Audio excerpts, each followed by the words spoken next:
पैसे जरूरी नहीं है, लेकिन वीडियो को लाइक या फिर डिसलाइक करने की कोशिश जरूर किया करें। तो जैसे इस मूवी का स्टार्ट होता है, हमें मूवी का मेन कैरेक्टर सियोंग दिखाया जाता है और उसकी बेटी का बर्थडे होता है। इसीलिए सियोंग की मदर उसे कुछ पैसे देती है ताकि वो अपनी बेटी को डिनर पर ले जा सके। लेकिन अब सियोंग को और पैसों की जरूरत होती है, तो इसीलिए वो अपनी मदर का ATM कार्ड चुरा लेता है। इसके बाद वो अपनी मदर के सारे पैसे चुरा लेता है और पैसों को वो लगा देता है हॉर्स राइडिंग में, और इस गेम में वो 4 मिलियन वॉन जीत जाता है। अब सियोंग ने एक कंपनी से बहुत सारे पैसे उधार ले रखे थे, तो इसीलिए वही लोग उसके पीछे पड़ जाते हैं। इसके बाद वो सियोंग को पकड़ ही लेते हैं और वो उसे काफी मारते हैं। और जब सियोंग उनके पैसे लुटाने के लिए अपने पॉकेट्स चेक करता है, तो वो देखता है कि उसके पास तो पैसे हैं ही नहीं, यानी वो वाले पैसे जिसने हॉर्स राइडिंग में जीते थे। और तब उसे याद आता है कि जब वो इन लोगों से बचकर भाग रहा था तो वो एक लड़की से टकरा गया था, तो जरूर उसी लड़की ने ही उसकी जेब काट ली। अब क्योंकि सियोंग के पास पैसे तो होते ही नहीं, तो इसीलिए वो लोग उसे 1 महीने का और टाइम देते हैं जिसमें कि वो उनके पैसे लौटा दे। इसके बाद सियोंग कुछ पैसों का अरेंज करता है और अपनी बेटी को डिनर पर ले जाता है। इसके बाद सियोंग जल्दी से स्टेशन पर पहुंचता है, लेकिन अनलकीली उसकी ट्रेन तो मिस हो गई थी। और जब सियोंग वहां पर बैठकर ट्रेन की आने का वेट कर रहा था कि तभी अचानक से उसके पास एक आदमी आता है, और ये अननोन पर्सन था, यानी सियोंग उसके बारे में कुछ नहीं जानता था। फिर वो अननोन पर्सन सियोंग को कहता है कि मैं तुम्हारे साथ एक गेम खेलना चाहता हूँ। वो सियोंग को कहता है कि अगर तुम इस गेम में जीत गए तो मैं तुम्हें 1 लाख वॉन दूंगा। तब इतने सारे पैसों का सुनकर सियोंग ये गेम खेलने के लिए एग्री हो जाता है। इसके बाद सियोंग काफी मार खाने के बाद ये गेम जीत जाता है, यानी वो 1 लाख वॉन हासिल कर लेता है। इसके बाद वो अननोन पर्सन सियोंग को एक कार्ड देता है, ये कहते हुए कि अगर तुम और पैसे जीतना चाहते हो तो इस कार्ड पर जो नंबर लिखा हुआ है उस पर कांटेक्ट करना। इसके बाद सियोंग जब अपने घर जाता है तो उसकी मदर उसे कहती है कि तुम्हारी बेटी अगले साल अपने स्टेप फादर के साथ US में शिफ्ट हो रही है। यहाँ पर हमें ये पता चलता है कि सियोंग की डिवोर्स हो गई है और उसकी वाइफ ने दूसरी शादी भी कर ली है। लेकिन सियोंग कभी भी ये नहीं चाहता था कि उसकी बेटी उससे दूर जाए, लेकिन उसे बहुत सारे पैसे चाहिए होते हैं अपनी बेटी की कस्टडी वापस लेने के लिए, तो इसीलिए सियोंग उस कार्ड वाले नंबर पर कॉल करता है। इसके बाद सियोंग को एक गाड़ी में लाया जाता है जहाँ पर और भी लोग थे, लेकिन फिर उन सारे लोगों को बेहोश कर दिया जाता है। और जब उन सब लोगों की आँख खुलती है तो वो खुद को एक फैसिलिटी में पाते हैं जहाँ टोटल 456 लोग थे, और वो वहाँ पर एज अ प्लेयर थे क्योंकि उन सबको एक यूनिफॉर्म भी पहनाया हुआ था। इस फैसिलिटी का होस्ट यानी लीडर एक आदमी था जो कि फ्रंट मैन था वहाँ पर, और वो सब पर नजर रख रहा था। अब यहाँ पर एक कॉमन चीज थी कि जितने भी लोगों को वहाँ पर लाया गया था उन सब ने कर्जे लिए हुए थे बहुत ज्यादा। सियोंग वहाँ पर प्लेयर नंबर 1 से मिलता है जो कि एक बूढ़ा आदमी था। उस बूढ़े आदमी को ब्रेन ट्यूमर था, यही वजह थी कि वो यहाँ पर आया था क्योंकि उसकी लाइफ तो वैसे भी खत्म ही होने वाली थी। इसके बाद वहाँ पर 2 प्लेयर्स जिनमें लड़की का नाम सैब्यूक और लड़के का नाम जेंग होता है, उनके बीच फाइट होती है। अब यहाँ पर सैब्यूक वही लड़की थी जो सियोंग के पैसे लेकर भाग गई थी, यानी उसी ने उसकी जेब काटी थी। सियोंग तो उसे देखते ही पहचान लेता है, इसीलिए वो अपने पैसे मांगने के लिए उसके पास जाता है। तभी वहाँ पर कुछ गार्ड्स आ जाते हैं जिन्होंने पिंक कलर का यूनिफॉर्म पहना था और उनके फेस अच्छी तरह से कवर्ड थे। गार्ड्स उन सभी प्लेयर्स को बताते हैं कि तुम्हें यहाँ पर टोटल 6 गेम्स खेलनी होंगी और जो इस गेम का विनर होगा उसे बहुत सारे पैसे मिलेंगे।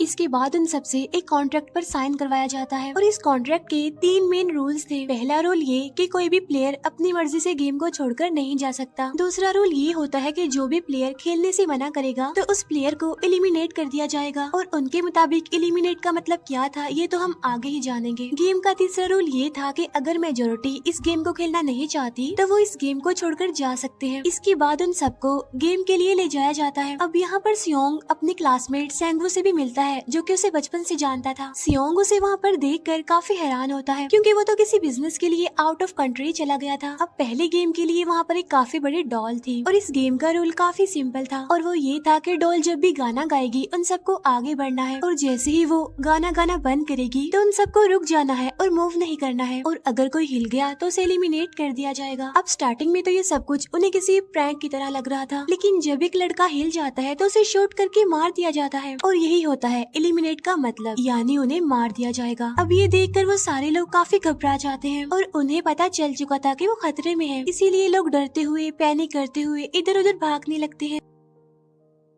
लेकिन अब क्योंकि गेम का रूल था इसीलिए जो भी हिलता है उसे मार दिया जाता है और जितने भी सर्वाइवर होते हैं वो किसी न किसी तरह इस गेम को कंप्लीट कर ही लेते हैं। लेकिन जो लोग मर जाते हैं उनकी डेड बॉडीज को वहाँ से ले जाया जाता है और अब 456 प्लेयर्स में से सिर्फ 255 ही रह गए थे। अब क्योंकि वो सारे प्लेयर्स इतना ज्यादा डर जाते हैं कि अब कोई भी गेम खेलना नहीं चाहता था। लेकिन जैसा कि रूल नंबर 3 था कि अगर मेजोरिटी चाहे तो वो ये गेम स्किप कर सकती है, तो इसीलिए उनका लीडर यानी फ्रंटमैन वोटिंग करवाता है। लेकिन इससे पहले उन्हें प्राइज मनी दिखाई जाती है यानी जो विनर को मिलेगी। लेकिन इन केस अगर कोई गेम को छोड़कर चला जाएगा तो ये सारे पैसे मरे हुए प्लेयर्स की फैमिलीज को मिल जाएंगे और ये prize money total 45 billion won होती है। इसके बाद वोटिंग करवाई जाती है जिसमें मेजोरिटी इस गेम को खेलना नहीं चाहती थी, तो इसीलिए गेम को यहीं पर स्टॉप कर दिया जाता है। लेकिन अगर कभी फ्यूचर में वो लोग चाहें तो इस गेम को रिज्वाइन कर सकते हैं। इसके बाद सभी लोगों को उनके घरों पर छोड़ दिया जाता है। नेक्स्ट डे सियोंग पुलिस स्टेशन जाता है और वहाँ पर वो पुलिस को सारी बात बता देता है। लेकिन उन लोगों को सियोंग की बातों पर यकीन नहीं होता और उल्टा वो लोग उसे पागल समझने लग जाते हैं। इसके बाद सियोंग उन्हें वही वाला कार्ड दिखाता है, लेकिन हैरान कर देने वाली बात तो ये है कि उस पर जो नंबर था वो रॉन्ग था। इसके बाद सियोंग जब घर जाता है तो उसकी मदर वहाँ पर नहीं होती। उधर सियोंग का क्लासमेट सेंगवू अपनी मदर को छुपकर देख रहा होता है और तभी वहाँ पर सियोंग भी आ जाता है। यहाँ पर सेंगवू अपसेट होते हुए सियोंग को बताता है कि मेरे ऊपर 6 बिलियन का कर्ज है। वो बताता है कि मैंने क्लाइंट्स के पैसे लेकर स्टॉक मार्जिन में लगा दिए थे, लेकिन अनलकीली वो सारे पैसे डूब गए। और तभी सियोंग के पास हॉस्पिटल से कॉल आती है। सियोंग की मदर का पाँव काफी इंजर्ड था, लेकिन डायबिटीज का ट्रीटमेंट ना होने की वजह से उनकी चोट और ज्यादा बढ़ गई। तब डॉक्टर सियोंग को बताते हैं कि तुम्हारी मदर का ट्रीटमेंट हो सकता है, लेकिन इसके लिए हमें इनका पाँव काटना होगा। लेकिन इस ऑपरेशन में बहुत सारे पैसे लगने वाले थे। लेकिन जाहिर सी बात है सियोंग के पास इतने पैसे तो होते नहीं। इवन उसने तो अपनी मदर के इंश्योरेंस के पैसे भी उड़ा दिए थे। तब इसीलिए सियोंग पैसे मांगने के लिए अपनी वाइफ के पास जाता है, लेकिन उसकी वाइफ उसे पैसे देने से इनकार कर देती है। फिर उसकी वाइफ अपने हस्बैंड को बताती है कि सियोंग आया था पैसे मांगने के लिए और तभी उसका हस्बैंड सियोंग को पैसे देने आता है। साथ साथ उसे ये भी कहता है कि मेरी फैमिली से दूर रहो। लेकिन सियोंग उसे मारने लगता है और तभी उसकी बेटी भी वहाँ पर आ जाती है। इसके बाद सियोंग का एक फ्रेंड अपने बॉस के पास पैसे मांगने जाता है, लेकिन उसका बॉस उसे पैसे देने से मना कर देता है, तो इसीलिए उन दोनों के बीच फाइट होने लगती है। इस फाइट के दौरान उसके बॉस का हाथ मशीन में आ जाता है, तो मौके का फायदा उठाकर सियोंग का फ्रेंड पैसे लेकर वहाँ से भाग जाता है। फिर इसके बाद सियोंग का फ्रेंड अपने घर आकर अपनी वाइफ को कहता है कि पहली फ्लाइट लो और जाओ यहाँ से। इसके बाद सईब्यूक एक एजेंट से मिलती है क्योंकि उसने अपनी मदर को नॉर्थ एरिया से साउथ एरिया में लाना था। सईब्यूक वही लड़की जिसने सियोंग की जेब काटी थी, लेकिन यहाँ अपनी मदर को लाने के लिए सईब्यूक को बहुत सारे पैसों की जरूरत थी। अब सईब्यूक का एक छोटा भाई भी होता है जिससे उसने प्रॉमिस किया होता है कि मैं मदर को जरूर ले आऊंगी। इसके बाद हमें एक ऑफिसर दिखाया जाता है और इस ऑफिसर का भाई कुछ टाइम से मिसिंग था, इसीलिए वो ऑफिसर अपने भाई के घर जाता है, जहाँ उसे पता चलता है कि उसका भाई तो पिछले कुछ दिनों से अपने घर पर भी नहीं आया। और जब वो ऑफिसर घर को चेक कर रहा होता है तो उसे एक कार्ड मिलता है वहाँ पर, और इस ऑफिसर ने सेम ऐसा ही कार्ड पुलिस स्टेशन में सियोंग के पास भी देखा था, तो इसीलिए वो ऑफिसर सियोंग के पास जाकर उससे इस बारे में पूछता है, लेकिन सियोंग उसे कुछ नहीं बताता। इसके बाद सियोंग जब अपने घर जाता है तो उसे वो कार्ड दोबारा मिल जाता है वहाँ पर। अब सियोंग डिसाइड करता है कि वो दोबारा से उस गेम को ज्वाइन करेगा, इसीलिए सभी प्लेयर्स को एक शिप के पास ले जाया जाता है। इधर ही वो ऑफिसर भी गाड़ियों का पीछा करते हुए उस शिप तक आ जाता है। वो एक गार्ड को मारकर उसे पानी में फेंक देता है। इसके बाद उन सभी प्लेयर्स को एक आइलैंड पर मौजूद फैसिलिटी में लाया जाता है। अब यहाँ पर उन्हें जरा भी अंदाजा नहीं था कि अगला गेम कौन सा होगा और उसे कैसे खेला जाएगा। इसके बाद वो लोग अपनी अलग अलग टीम्स बना लेते हैं। रात को सईब्यूक और उसकी फीमेल फ्रेंड वॉशरूम जाते हैं। यहाँ पर सईब्यूक गार्ड्स की नजरों से बचते हुए उस फैसिलिटी को एक्सप्लोर करने लगती है। तभी वो देखती है कि गार्ड्स बड़े बड़े बर्तनों में कुछ बना रहे हैं,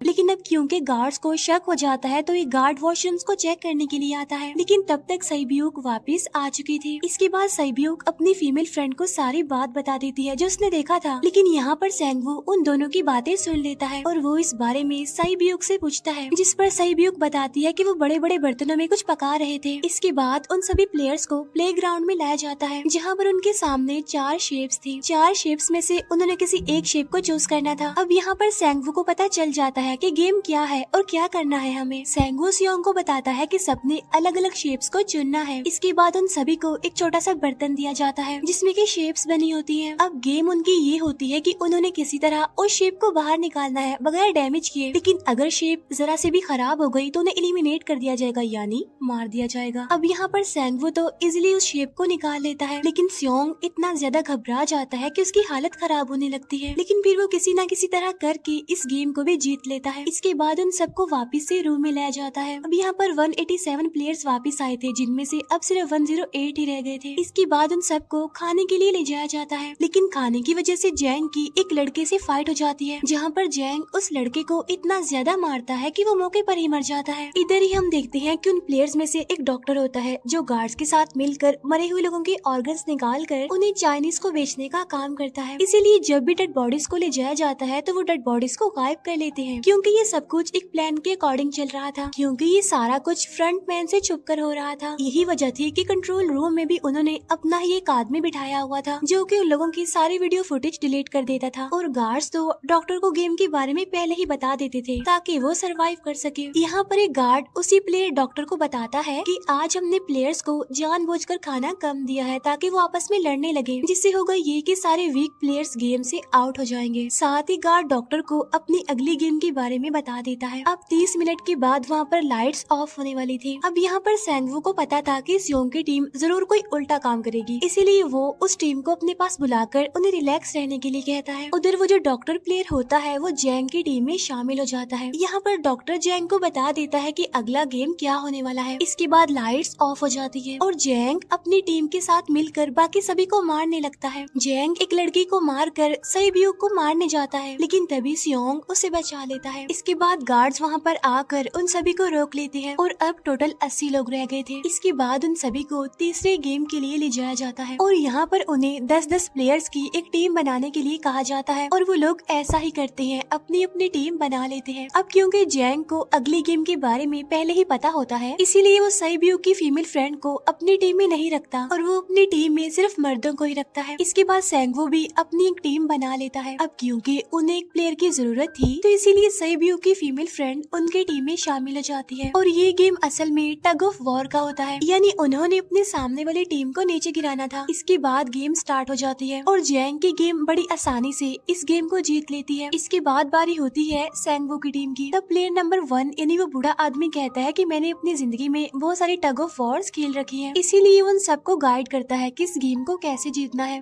तो इसीलिए वो लोग किसी न किसी तरह करके इस गेम को जीत जाते हैं। फिर दिखाया जाता है कि 30 मिनट के बाद दोबारा से लाइट्स ऑफ हो जाएंगी, जिस पर सेंगवू उन सबको कहता है कि रेडी रहना। तो इसीलिए वो डिसाइड करते हैं कि एक एक करके हम पहरा देंगे। अब जैंग की टीम में एक से बढ़कर एक चालाक प्लेयर था, तो इसीलिए जैंग को डर होता है कि कहीं उसकी टीम उसे ही साइड पर न लगा दे, यानी उसे ही अपने रास्ते से न हटा दे।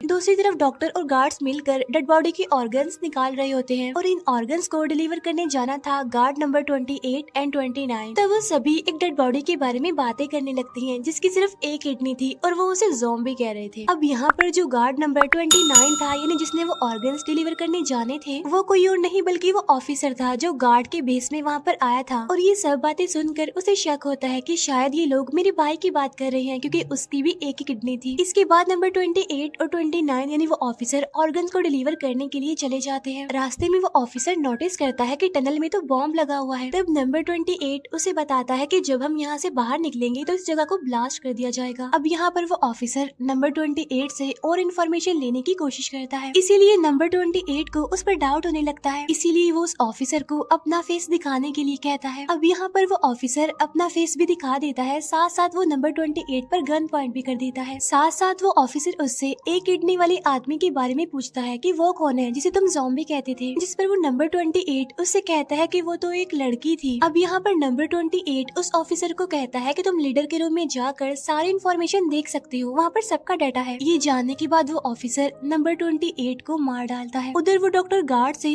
अगली गेम के बारे में पूछता है, लेकिन इस बार गार्ड्स को भी अगली गेम के बारे में पता नहीं होता। तब इसीलिए डॉक्टर को गुस्सा आ जाता है और वो एक गार्ड को पकड़ लेता है और उनकी फाइट होने लगती है। इसी फाइट में डॉक्टर डॉक्टर उस गार्ड को मार कर वहाँ से भाग जाता है। इसके बाद एक गार्ड भी उसका पीछा करता है और वो दोनों प्लेग्राउंड में आ जाते हैं। यहाँ पर गार्ड डॉक्टर को अपनी बातों में फंसा कर उसे मारने वाला होता है, लेकिन तभी लीडर यानी फ्रंटमैन आकर उसे मार डालता है और बाद में वो उस डॉक्टर को भी मार डालते हैं। साथ साथ इन्हें वहीं पर नंबर 28 की डेड बॉडी भी मिल जाती है, जिससे इन्हें ये पता चल जाता है कि फैसिलिटी में कोई घुस गया है। उधर वो ऑफिसर लीडर यानी फ्रंटमैन के रूम तक पहुंच जाता है। तब वो चेक करते करते एक ऐसे रूम में जाता है जहाँ पर सबके रिकॉर्ड्स थे, और जब वो ऑफिसर रिकॉर्ड चेक कर रहा होता है तो उसे सभी विनर्स की एक लिस्ट मिलती है, जिसमें उसके भाई का भी नाम था, यानी वो भी कभी विनर था। उधर सभी प्लेयर्स को 4th गेम के लिए ले जाया जाता है, जहाँ पर उन सबको अपना अपना पार्टनर चुनने के लिए कहा जाता है, और वो प्लेयर्स करते भी ऐसा ही है, अपना अपना पार्टनर चुन लेते हैं। सहीब्यूक की फीमेल फ्रेंड भी अपना पार्टनर ढूंढने की कोशिश करती है, लेकिन कोई भी उसका पार्टनर बनने को तैयार ही नहीं था। इसके बाद सभी प्लेयर्स को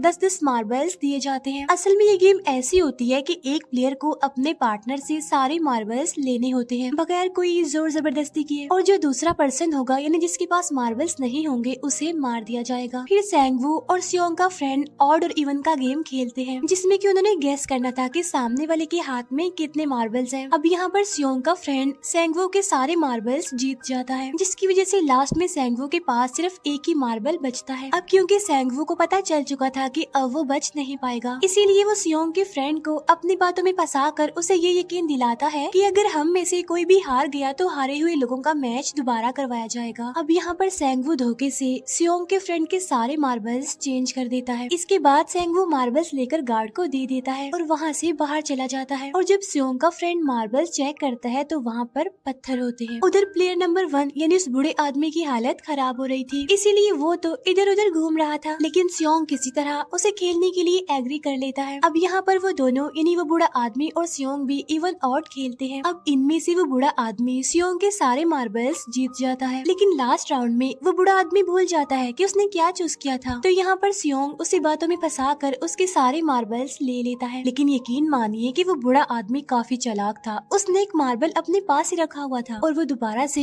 इधर उधर घूमने लगता है। अब यहाँ पर सियोंग उसे रिक्वेस्ट करता है कि प्लीज मेरे साथ एक और गेम खेलो ना। तब यहाँ पर वो बूढ़ा आदमी कहता है कि मुझे पता है कि तुमने सारे मार्बल्स धोखे से लिए हैं मुझसे। वो कहता है कि मुझे सब पता था, बस मैं पागल बनने की एक्टिंग कर रहा था। तभी सुनकर सियोंग को उस पर तरस आ जाता है और वो उसे ही सारे मार्बल्स दे देता है। उसके बाद सहीब्यूक और उसकी फीमेल फ्रेंड भी गेम खेल रहे होते हैं। उनकी गेम ये होती है कि जो मार्बल्स को दीवार के ज्यादा करीब फेंकेगा वो ही जीतेगा। पहले सहीब्यूक अपने मार्बल्स फेंकती है, लेकिन जब सहीब्यूक की फ्रेंड की बारी आती है तो वो अपने सारे मार्बल्स फेंक देती है। लेकिन जब सहीब्यूक ये देख लेती है तो वो अपने फ्रेंड को दोबारा फेंकने के लिए कहती है, जिस पर उसकी फ्रेंड कहती है कि नहीं सहीब्यूक, मैं बिल्कुल अकेली हूँ, मेरे पीछे तो कोई भी नहीं है, लेकिन अगर तुम्हें कुछ हो गया तो ये अच्छी बात नहीं है, तुम्हारे पीछे तुम्हारा छोटा भाई है, तुम्हारा वेट कर रहा है वो। और इसी वजह से सहीब्यूक की फ्रेंड को मार दिया जाता है। इसके बाद उन सबकी डेड बॉडीज को वहाँ से ले जाया जाता है। इसके बाद वो सब वापिस से रूम में आ जाते हैं। यहाँ पर जैंग देखता है कि सहीब्यूक की वो वाली फ्रेंड तो अभी तक जिंदा है, जो कि बड़ी आराम से बैठी हुई थी। अब यहाँ पर हमें पता चलता है कि सहीब्यूक की ये वाली फ्रेंड जैंग की भी फ्रेंड थी, लेकिन अब क्योंकि उन दोनों के बीच किसी बात को लेकर क्लैश चल रहा था तो इसीलिए जैंग की वो फ्रेंड उसे बुली करने लगती है। इसके बाद फ्रंटमैन को एक डेड बॉडी के पास उस ऑफिसर का आईडी कार्ड मिल जाता है। तभी फ्रंटमैन को पता चलता है कि उसके सारे वीआईपीज आ चुके हैं, तो इसीलिए फ्रंटमैन उन्हें लेने के लिए चला जाता है। फिर सारे वीआईपीज को उनके रूम में लाया जाता है। इसके बाद फ्रंटमैन वीआईपीज के आने के बारे में एक और आदमी को जाकर बताता है, और यही आदमी मेन होता है। और ये कौन होता है हम ये आगे जानेंगे। फिर नेक्स्ट डे उन सबको 5वें गेम के लिए लाया जाता है, जहाँ पर 1 से लेकर 16 तक नंबर पड़े होते हैं, और वो सभी प्लेयर्स अपना अपना नंबर ले लेते हैं। नंबर का मतलब ये था कि जो नंबर भी एक प्लेयर पर आएगा उसके मुताबिक उसकी बारी आएगी। अब यहाँ पर लास्ट में पहला और आखिरी नंबर रह जाता है, यानी 1 और 16। तो यहाँ पर सियोंग कंफ्यूज हो जाता है कि उसे कौन सा नंबर चूज करना चाहिए। अगर उसने पहला नंबर लिया तो वो फंसेगा और मरेगा, क्योंकि उसे नहीं पता कि गेम क्या है। और अगर लास्ट नंबर लेगा तो क्या पता उसकी बारी ही ना आए, टाइम कम रह जाए। और तभी वहाँ पर एक आदमी आ जाता है और वो सियोंग को कहता है कि मुझे पहला नंबर चाहिए, क्योंकि मैं अपनी जिंदगी में कभी भी फर्स्ट नंबर पर नहीं आया। फिर इसके बाद उन्हें गेमिंग रूम में लाया जाता है। अब इस गेम का रूल ये होता है कि दिए हुए टाइम में उन्हें ब्रिज की दूसरी साइड पर जाना है। अब इसके बीच में दो तरह के ग्लास लगे होते हैं, एक तो होता है आम ग्लास और एक होता है टेम्पर्ड ग्लास। आम ग्लास पर पाँव रखते ही वो टूट जाएगा और वो लोग नीचे गिर जाएंगे। इसके बाद गेम स्टार्ट हो जाता है और वो लोग एक एक करके मरने लगते हैं। फिर एक टाइम ऐसा आता है जब जैंग सबके सामने होता है और वो आगे ही नहीं बढ़ रहा होता। अब उनके पास एक ही रास्ता था, या तो वो आगे जाए या सारे ही मर जाएं। और तभी जैंग के सामने उसकी वही फ्रेंड आ जाती है जो उसे बुली कर रही थी, और वो जैंग को कहती है कि मैंने तुम्हें कहा था कि जिस दिन तुमने मुझे धोखा दिया मैं तुम्हें मार दूंगी। इसके बाद वो जैंग को पकड़ लेती है और उसे लेकर नीचे कूद जाती है, जिसकी वजह से उन दोनों की मौत हो जाती है। अब वहाँ पर एक आदमी था जो कि ग्लास कंपनी में काम करता था और उसे पता था कि टेम्पर्ड ग्लास कौन सा है, लेकिन जब फ्रंट मैन को इस बात का पता चल जाता है तो वो लाइट्स ऑफ करवा देता है ताकि वो ग्लास को पहचान ही ना पाए। अब लास्ट में एक ही स्टेप बचता है और उनके पास तो टाइम ही नहीं था, इसीलिए सेंगवू उस आदमी को धक्का दे देता है। तो यहाँ पर सेंगवू, सियोंग और सैब्यूक ब्रिज को पार कर लेते हैं, लेकिन ग्लास टूटने की वजह से उन्हें काफी चोट लग जाती है, खास तौर पर सैब्यूक को। उधर उस ऑफिसर ने एक सर्वेंट को मारकर उसकी जगह खुद ले ली थी। अब एक वीआईपी को उस ऑफिसर पर शक होता है और वो उसे कहता है कि अपना मास्क रिमूव करो, लेकिन वो ऑफिसर कहता है कि ठीक है, लेकिन मैं अंदर जाकर अपना मास्क रिमूव करूंगा। इसके बाद वो ऑफिसर उस वीआईपी को लेकर अंदर चला जाता है। अंदर जाकर वो ऑफिसर उस वीआईपी को बेहोश कर देता है और इस बात का पता फ्रंट मैन को चल जाता है, इसीलिए फ्रंट मैन उसके पीछे जाता है और वो उस ऑफिसर को देख लेता है, इसीलिए वो ऑफिसर वहाँ से भागकर आइलैंड पर आ जाता है। फ्रंट मैन भी उसका पीछा करते हुए वहाँ पर आ जाता है। अब यहाँ पर वो ऑफिसर अपने सीनियर्स को कॉल करने की कोशिश करता है, लेकिन कॉल कट हो जाती है। फिर वो ऑफिसर उन्हें सारे सबूत भेजता है, लेकिन वहाँ पर नेटवर्क नहीं था। इसके बाद फ्रंट मैन ऑफिसर को पकड़ लेता है और उसे उनके साथ चलने के लिए कहता है, लेकिन वो ऑफिसर तो उस फ्रंट मैन पर गोली चला देता है। इसके बाद फ्रंट मैन अपना मास्क उतार देता है, तो वो ऑफिसर देखता है कि वहाँ पर कोई और नहीं बल्कि उसका अपना भाई है वो। इसके बाद ऑफिसर का भाई यानी फ्रंट मैन उसे शूट कर देता है और वो जाकर पानी में गिरता है। उधर ग्लास लगने की वजह से सैब्यूक काफी इंजर्ड हो गई थी और उसका बहुत सारा खून भी बह रहा होता है। इसके बाद तीनों सर्वाइवर्स को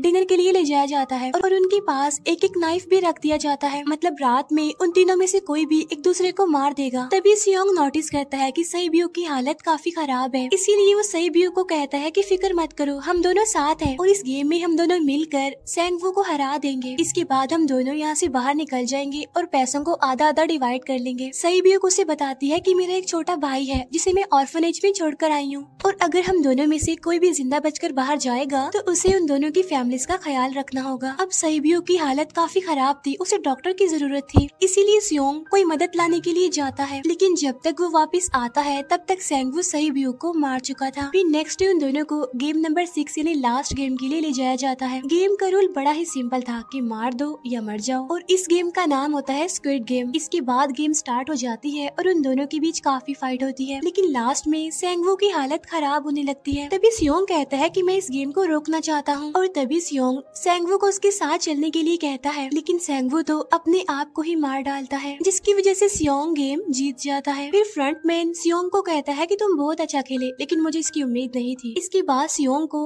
उसके घर पर छोड़ दिया जाता है और उसके पास एक एटीएम कार्ड भी था, और जब सियोंग उस एटीएम कार्ड को जाकर चेक करता है तो वो दिखता है कि सारे पैसे उसके अकाउंट में भेज दिए जाते हैं। इसके बाद सियोंग अपने घर जाता है, लेकिन तब तक उसकी मदर की डेथ हो जाती है। इसके बाद हमें 1 साल बाद का सीन दिखाया जाता है, जहाँ पर हम देखते हैं कि सियोंग की हालत काफी खराब हो गई है, यानी वो अब काफी नशा करने लग गया है और उसने अब तक उन पैसों को हाथ तक नहीं लगाया। एक दिन एक फूल बेचने वाली औरत सियोंग के पास आती है और वो उसे सेम वैसा ही कार्ड देती है जिसमें एक एड्रेस लिखा हुआ था, और फिर सियोंग उस एड्रेस पर जाता है, जहाँ पर उसे पता चलता है कि ये सारा किया धरा किसी और का नहीं बल्कि उस बूढ़े का है, प्लेयर नंबर 1 का, और वो अभी भी जिंदा है। यहाँ पर वो बूढ़ा आदमी सियोंग को बताता है कि मैं अपनी लाइफ से बोर हो चुका था और ये सारी गेम मैंने अपने क्लाइंट्स के साथ मिलकर बनाई ताकि मैं लोगों को मरता हुआ देखकर एंजॉय कर सकूं, लेकिन हाँ, हमने किसी को मजबूर नहीं किया था ऐसा करने के लिए, और मैंने गेम में इसीलिए पार्टिसिपेट किया क्योंकि गेम देखने से ज्यादा उसे खेलने में मजा आता है। वो कहता है जो पैसे तुम्हारे पास हैं वो मेरे ही हैं, और ये कहते ही उस बूढ़े आदमी की मौत हो जाती है। इसके बाद सियोंग सैब्यूक के छोटे भाई के पास जाता है और उसे लेकर वो जाता है सेंगवू की मदर के पास, और वो सेंगवू की मदर को कहता है कि इस बच्चे का ख्याल रखना, साथ साथ वो उसे एक बैग भी देता है जिसमें बहुत सारे पैसे होते हैं। इसके बाद सियोंग स्टेशन पर जाता है, जहाँ पर उसे वही अननोन पर्सन मिलता है जो कि उसे मूवी के स्टार्ट में भी मिला था। यहाँ पर सियोंग उसका पीछा भी करता है, लेकिन तब तक वो भाग चुका था। फिर सियोंग उस कार्ड वाले नंबर पर कॉल करता है और वो पूछता है कि तुम लोग कौन हो और लोगों के साथ ऐसा क्यों कर रहे हो, क्यों खेल रहे हो लोगों की जिंदगी से। लेकिन आगे से उसे रिस्पॉन्स आता है कि सियोंग, अगर तुमने जिंदा बचना है तो प्लेन में चढ़ जाओ। और इसी के साथ ही मूवी यहीं पर एंड हो जाती है।